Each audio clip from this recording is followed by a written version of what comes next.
Namaste friends. So let's speak about pronunciation of the Shri Hanuman Chalisa.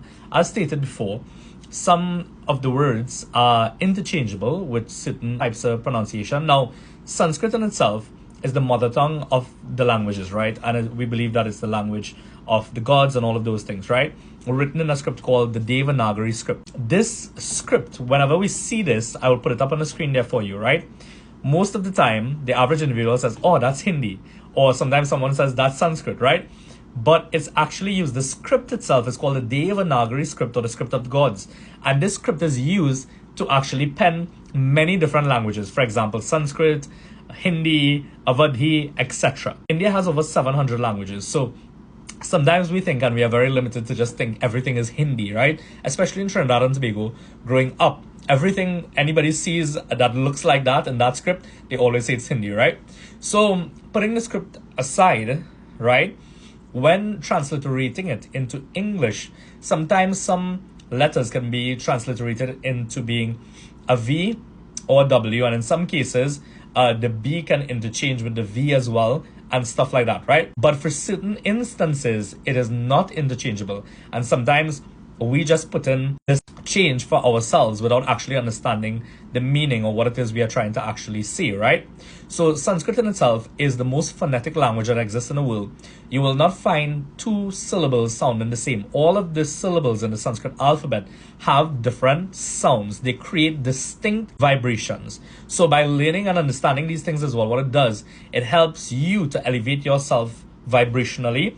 And when chanting mantras or shlokas or the Chālīsā or anything of the sort, what it does is it helps you to activate these powerful positive vibrations so you can actually have a greater benefits, right?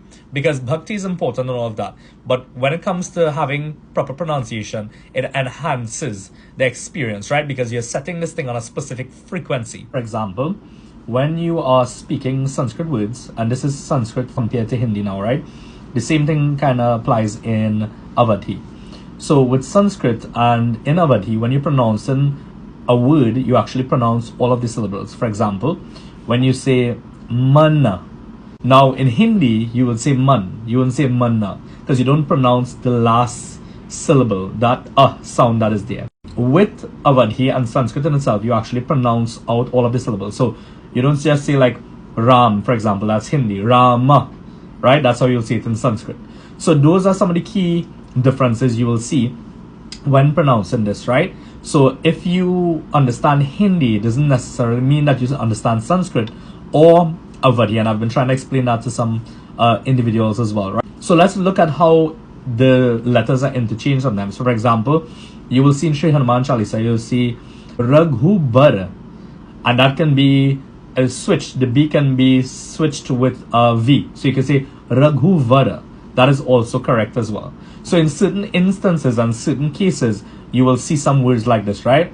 Like in the Doha, you see Harahu Kalesha Vikar. So you have Bikar or Vikar. It can be pronounced in either way as well, right? Vikara would be Sanskrit and Bikar would be Awadhi, right?